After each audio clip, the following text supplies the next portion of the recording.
നമസ്കാരം. കൃഷ്ണാരമിത്രത്തിലേക്ക് എല്ലാവർക്കും ഒരിക്കൽ കൂടി സ്വാഗതം. സവിതയാണ് കേട്ടോ. ശ്രീകൃഷ്ണ ഗോവിന്ദ ഹരേ മുരാരേ ഹേ നാഥ നാരായണ വാസുദേവ. ശ്രീകൃഷ്ണ ഗോവിന്ദ ഹരേ മുരാരേ ഹേ നാഥ നാരായണ വാസുദേവ. ശ്രീ ഗുരുവായൂരപ്പ ശരണം ഹരേ.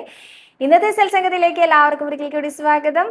ഇന്നും ശ്രീ ഗുരുവായൂരപ്പൻ ശ്രീലകത്ത് ഓടക്കുകൾ ഊതി നിൽക്കുന്ന ഉണ്ണികൃഷ്ണനായിക്കോട്ടെ അല്ലേ. ഓടക്കുകൾ ഊതി നിൽക്കുന്ന ഉണ്ണികൃഷ്ണന്റെ തൃപ്പാദത്തിൽ അനന്തകോടി നമസ്കാരം പറയുന്നു. ഒപ്പം കൃഷ്ണപാദമനുഷ്യം ഹൃദി ഭാവയാമി, ഹരികൃഷ്ണ പാദമനുഷ്യം ഹൃദി ഭാവയാമി.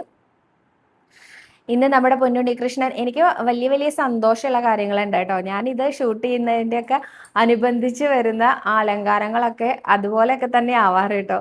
അതെനിക്ക് വലിയ സന്തോഷം തോന്നാറുണ്ട്. എന്തായാലും ഇത് പ്രീ ഷൂട്ട് ചെയ്ത് വെക്കണ കാരണം നമുക്കത് കാൽക്കുലേറ്റ് ചെയ്തെടുക്കാൻ ബുദ്ധിമുട്ടുണ്ട്. അപ്പം എന്തായാലും ഇന്നലെ നമ്മൾ പ്രദക്ഷിണം വെച്ച് പടിഞ്ഞാറേ ഗോപുരത്തിൻ്റെ അവിടെ താഴികക്കുടം നോക്കി നിന്ന് തൊഴിൽ മാത്രമേ ആയിട്ടുള്ളൂ അല്ലേ. ഇനി നമുക്ക് വീണ്ടും മുന്നോട്ട് പോകണം. മുന്നോട്ട് പ്രദക്ഷിണമായിട്ട് പോകുന്ന സമയത്ത് നമ്മുടെ കൈൻ്റെ ഇടതുവശത്തായിട്ട് നമുക്ക് ഒരു വലിയ കിണർ കാണാൻ സാധിക്കും. ഇത് ക്ഷേത്രത്തിന്റെ ആവശ്യങ്ങൾക്കായിട്ട് എടുക്കുന്ന വെള്ളം എടുക്കുന്ന കിണറാണ് കേട്ടോ. ക്ഷേത്രത്തിൽ അനേകം ആവശ്യങ്ങൾ പാചകമല്ലാതെ വരുന്നതുണ്ടല്ലോ, അതിനൊക്കെ ആയിട്ട് ഉപയോഗിക്കേണ്ട കിണറാണ് ഇത്. ഈ കിണർ കാണാൻ സാധിക്കും. പിന്നെ അതിൻ്റെ മുകളിലായിട്ട് ഫസ്റ്റ് ഫ്ലോറിൽ കൃഷ്ണനാട്ടത്തിൻ്റെ മേക്കപ്പ് നടക്കുന്ന സ്ഥലമുണ്ട്. അതേമാതിരി തന്നെ മേൽശാന്തി മുറി ഉണ്ട്.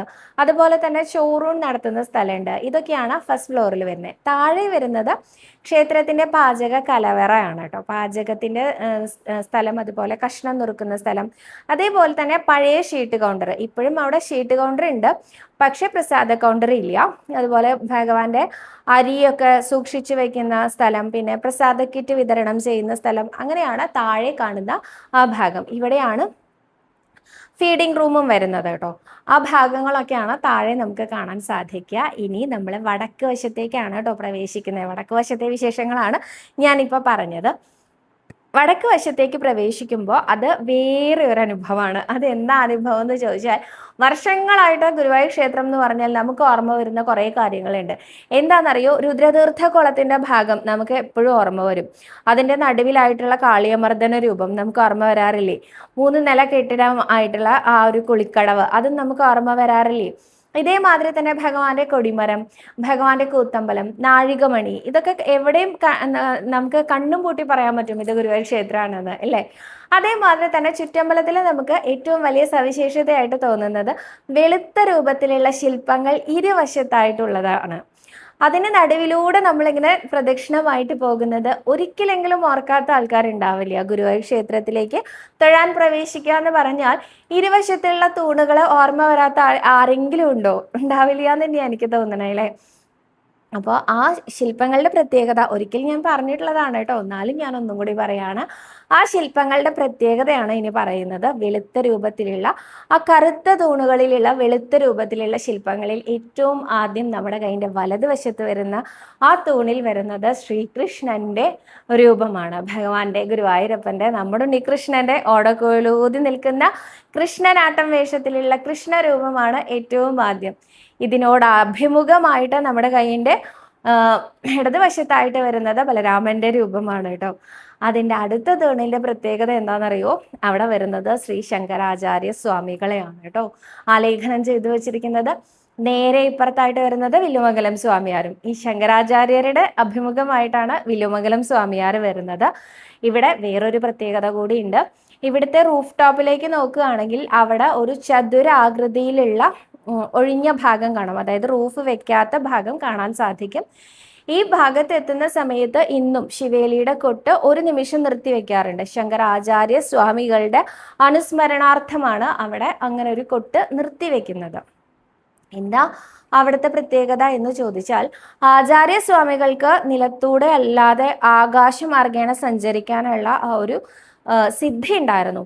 അഷ്ടൈശ്വര്യ സിദ്ധികൾ ലഭിക്കുന്ന ആളുകൾക്ക് അങ്ങനത്തെ പല കഴിവുകളും ഉണ്ടാവുന്നതാണ് ആചാര്യന്മാരെ പറഞ്ഞു കേട്ടിട്ടുള്ളത്. ഈ അഷ്ടൈശ്വര്യ സിദ്ധികൾ എങ്ങനെയാണ് കിട്ടുക ചോദിച്ചാൽ, ജപിച്ച് ജപിച്ച് ജപിച്ച് തന്നെയാണ് അഷ്ടൈശ്വര്യ സിദ്ധികൾ കിട്ടുക കേട്ടോ.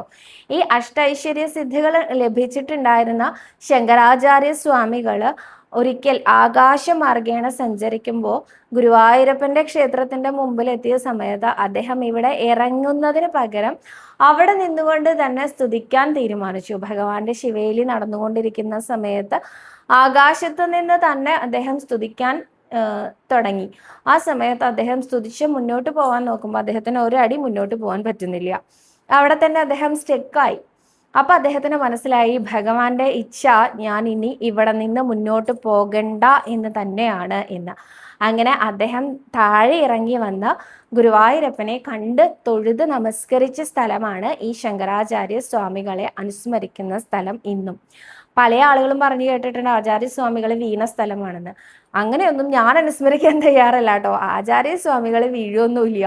അദ്ദേഹത്തിന് എന്താ ഭക്തിഭാവം, ഇത്രയും ഭക്തിഭാവമുള്ള അദ്ദേഹം വീഴുവോ? ഒരിക്കലും ഉണ്ടാവില്ല. അദ്ദേഹത്തിന് മുന്നോട്ട് നടക്കാൻ സാധിച്ചില്ല, അദ്ദേഹത്തിന് മനസ്സിലാക്കാൻ സാധിച്ചു ശ്രീ ഗുരുവായൂരപ്പന്റെ ഇച്ഛ ഇനി ഇവിടെ നിന്ന് മുന്നോട്ട് പോകുന്നതിന് പകരം ഇവിടെ ഇറങ്ങണം എന്നുള്ളത് തന്നെയാണ് എന്ന്. അങ്ങനെ അദ്ദേഹം ഇവിടെ ഇറങ്ങി ഗുരുവായൂരപ്പനെ സ്തുതിച്ചു എന്നും അനേകം കാലം ഇവിടെ താമസിച്ചുകൊണ്ട് ഇന്ന് കാണുന്ന രീതിയിലുള്ള ഗുരുവായൂർ ക്ഷേത്രത്തിലെ ഓരോ പൂജാവിധികളും ചിട്ടപ്പെടുത്തി എന്നും പറഞ്ഞു കേട്ടിട്ടുണ്ട്. അപ്പോൾ ഇപ്പോഴും ഗുരുവായൂർ ക്ഷേത്രത്തിലെ ഓരോ പൂജാവിധികളും ശങ്കരാചാര്യ സ്വാമികൾ അന്ന് എങ്ങനെയാണോ ചിട്ടപ്പെടുത്തി വെച്ചിരിക്കുന്നത് അതേമാതിരി തന്നെയാണ് കേട്ടോ കൊണ്ട് നടക്കുന്നത്. നോക്കൂ, ഓരോ ക്ഷേത്രത്തിലെയും ചൈതന്യം വർദ്ധിക്കുന്നതും ഇല്ലാതാവുന്നതും അവിടുത്തെ ആചാരങ്ങളും മര്യാദകളും പാലിക്കുന്നതിൻ്റെ അളവിനനുസരിച്ചിരിക്കും. ഗുരുവായൂർ ക്ഷേത്രത്തിൽ ഇന്നും ഈ കാണുന്ന ചൈതന്യം ഇതുപോലെ നിലനിൽക്കുന്നുണ്ടെങ്കിൽ അതിനൊരു കാരണം ആ ആചാര്യസ്വാമികളുടെ നിർദ്ദേശങ്ങൾ ഇന്നും അതേമാതിരി തന്നെ പിന്തുടരുന്നു എന്നുള്ളത് തന്നെയാണ്. അപ്പോൾ ആചാര്യസ്വാമികളെ അനുസ്മരിക്കുന്ന സ്ഥലത്ത് ആചാര്യസ്വാമികളുടെ ആ ശില്പം തന്നെയാണ് ഉള്ളത്. അദ്ദേഹത്തിനെ അഭിമുഖീകരിച്ച് നിൽക്കുന്നത് വിലുമംഗലം സ്വാമിയാരാണ്. ഒരു സ്വാമിയാർക്ക് അഭിമുഖമായിട്ട് മറ്റൊരു സ്വാമിയാർ തന്നെയാണ് അവിടെ നിൽക്കുന്നത് കേട്ടോ. അങ്ങനെ ആ രണ്ട് ശില്പങ്ങൾ, അതായത് ഏതാണ്ട് 4 ശില്പങ്ങൾ കടന്ന് നമ്മൾ അടുത്തതിലേക്ക് എത്തുകയാണ്. ഇതാണ് വടക്കേ ആനക്കൊട്ടിൽ എന്ന് പറയുന്ന ഭാഗം കേട്ടോ. ഈ ആനക്കൊട്ടിൽ എന്ന് പറയുന്നത് എന്തുകൊണ്ടാണെന്ന് വെച്ചാൽ മഹാക്ഷേത്രത്തിലെല്ലാം ആനയെ നിർത്തുന്ന ഒരു സ്ഥലം ഉണ്ടായിരിക്കും. ഗുരുവായൂർ ക്ഷേത്രത്തിൽ ആനയെ നിർത്തുന്നത് ഈ വടക്ക് വശത്താണ്. ഇവിടെയാണ് ഇന്നും ശിവേലിക്ക് ആനകൾ വന്ന് നിൽക്കുക. ആനകളുടെ പട്ടകളും ബാക്കി സൗകര്യങ്ങളും ഒക്കെ അവിടെ തന്നെയാണ് ഉണ്ടാവുക.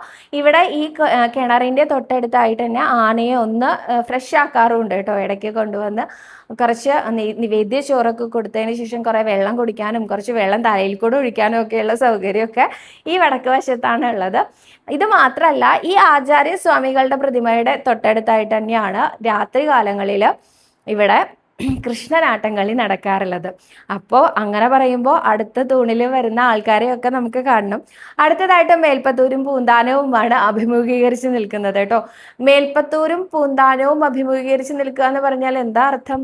ഒന്നേ അർത്ഥമുള്ളൂ, 2 പേരെയും ഭഗവാന് ഒരുപോലെ ഇഷ്ടമാണെന്ന്. അത് തന്നെയാണ് അതിൻ്റെ അർത്ഥം കേട്ടോ. മേൽപ്പത്തൂരിൻ്റെ നേരെ തന്നെയാണ് പൂന്താനം. അനേകം കഥകൾ പടച്ചു വിടുന്നുണ്ട് എന്നെ പോലുള്ള എന്നും അറിയാത്ത പ്രഭാഷകരുടെ വായിൽ നിന്ന് വരുന്ന ഏതൊക്കെയോ അബദ്ധം. അതാണ് മേൽപ്പത്തൂരും പൂന്താനവും തമ്മിലുള്ള സ്പർദ്ധയുടെ കഥ. ഞാൻ ഇതുവരെ അംഗീകരിക്കാത്ത ഒരു കഥയാണ് അത് കേട്ടോ. മേൽപ്പത്തൂരും പൂന്താനവും എപ്പോഴും ഭഗവാന് ഏറ്റവും പ്രിയപ്പെട്ട 2 ഭക്തർ തന്നെയായിരുന്നു. ഇനി ഇതിൻ്റെ അടുത്ത തൂണ് നമ്മുടെ കയ്യിൻ്റെ ഇടതുവശത്തായിട്ട് നമുക്ക് കാണാൻ സാധിക്കുക സാക്ഷാൽ മാനവേദ രാജാവിനെയാണ്. അദ്ദേഹം അവിടെ എന്തായാലും സാന്നിധ്യം ചെയ്യണമല്ലോ. കാരണം കൃഷ്ണനാട്ടം കളിവിളക്ക് കൊളുത്തുന്നത് ഇവിടെയാണ്. അപ്പോൾ അവിടെ മാനവേദ രാജാവ് ഇല്ലാതിരിക്കാൻ പറ്റില്ലല്ലോ.